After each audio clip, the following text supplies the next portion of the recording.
Hello everyone, my name is Karen Johnston and I'm going to be presenting on the evolution of bacterial pathogens. So my thesis statement is how have pathogenic bacteria evolved in regards to surviving in the human host cells, as well as how have they evolved in regards to antibiotics. So a quick overview. So I'm going to be talking about what bacteria are and where can they be found. I'm going to be mentioning some purposes of bacteria. I will also describe a few types of bacteria. And then I will talk about pathogens and some examples of pathogenic bacteria and their evolution. So bacteria are very small, microscopic living organisms. They are for the most part single-celled prokaryotes. Prokaryotes means before the nucleus. So bacteria do not have a nucleus. Instead, they have a nucleotide or a plasmid, and that is where their DNA is found. So bacteria can be classified in many different ways. One of those ways is shape. So there's cocci bacteria, which means spherical. There's bacilli or rod shape, and spirilla, spiral. So bacteria can be found in all kinds of environments. This includes dirt, water, and all kinds of surfaces, and even inside and outside of the human body. Bacteria are the first organisms to appear on Earth. So some purposes of bacteria. Bacteria are useful in industrial and medicinal processes. Some bacteria even support the human life.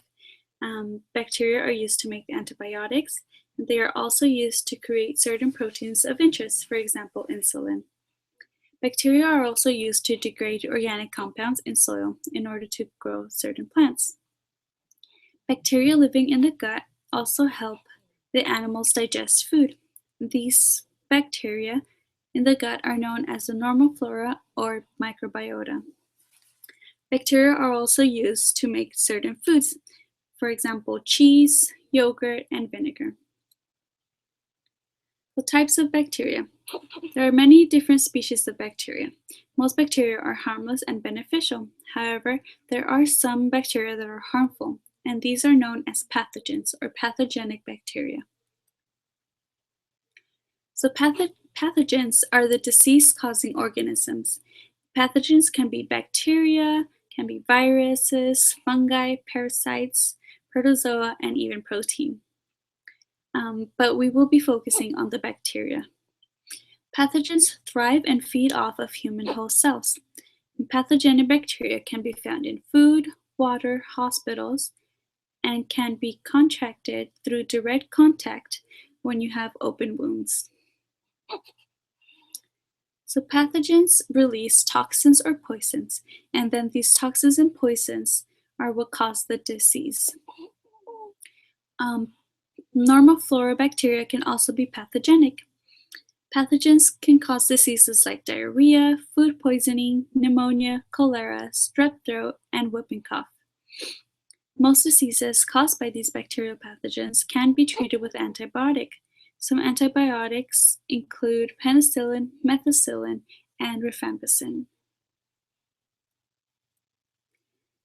So as pathogens reproduce and multiply, they can go through many mutations, and these mutations make it so that there's changes to their genome repertoire.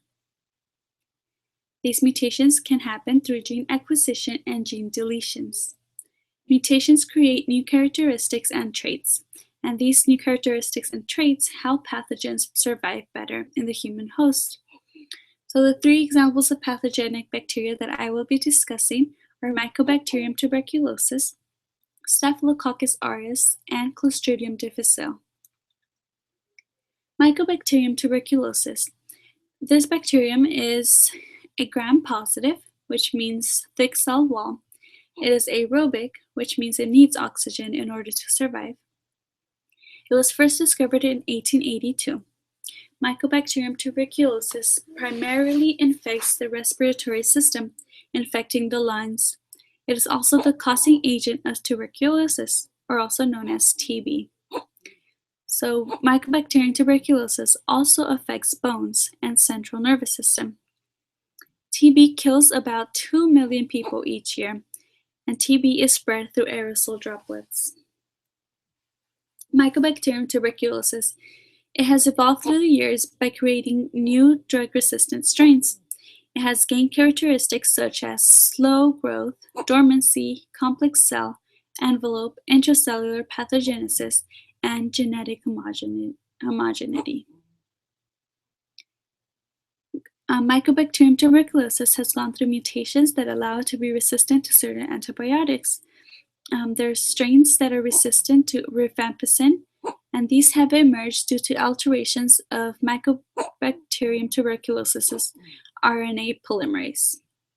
There are also strains that are resistant to isoniazid. The next bacteria that I will discuss is Staphylococcus aureus. It is also gram-positive. It is a coccobacterium. And staph means in clusters, so it is a coccobacterium in clusters. So there's like little clusters. Okay, Staphylococcus aureus is primarily in charge of causing bacteremia and infective endocarditis. It can also cause meningitis, septicemia, and sepsis in wounds and burns. So infections are usually contracted at hospitals. Staphylococcus aureus is part of the normal flora, but can also become pathogenic. It is usually found on skin, nose, and mucous membranes. Staphylococcus aureus has evolved through the years to make new strains resistant to antibiotics. The main resistant strains known are MRSA, and this stands for methicillin-resistant Staphylococcus aureus. There are also strains that are resistant to vancomycin, and these are known as vancomycin-resistant Staphylococcus aureus. And the first case of vancomycin-resistant Staphylococcus aureus was discovered in 2002. MRSA is well known, and most are hospital-acquired. However, Staphylococcus aureus has evolved new strains that are also resistant to community-acquired MRSA. It is not exactly known where these strains, the community-acquired MRSA, have emerged from. However, there's a hypothesis that community-acquired MRSA are descendants of hospital-acquired MRSA isolates. Clostridium difficile. So Clostridium difficile is gram-positive as well. However, it is anaerobic bacillus. Anaerobic means that it does not need oxygen in order to survive.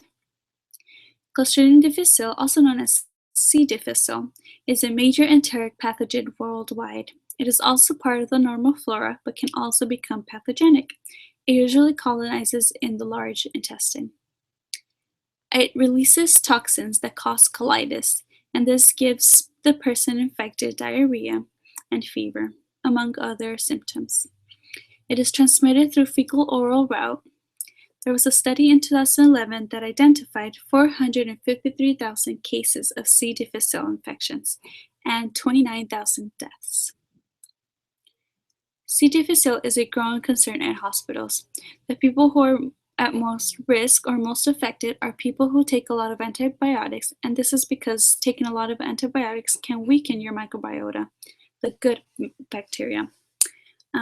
Others are the advanced aged and people with severe underlying diseases. C. difficile has evolved through the years and has become strong by creating strains that are heat, acid, and sometimes antibiotic resistant. Clostridium difficile has evolved new epidemic strains that are thought to have increased virulence and/or antimicrobial resistance. The strain is called hypervirulent strain NAP1, and this new strain produces more toxins than any other strain. There are also strains that are resistant to vancomycin and fidaxomicin. Incidences and severity of Clostridium difficile infections have increased due to these new strains. So in conclusion, pathogens evolve by creating new and stronger and more virulent strains. These new strains acquire new traits that allow them to be able to survive a lot better. New strains acquire characteristics that allow resistance to antibiotics. However, More studies are needed to understand how exactly these pathogens create these new strains and how they acquire these new traits. As well, more awareness and prevention is needed. Well, this is my presentation on the evolution of bacterial pathogens, and here are my references. Thank you.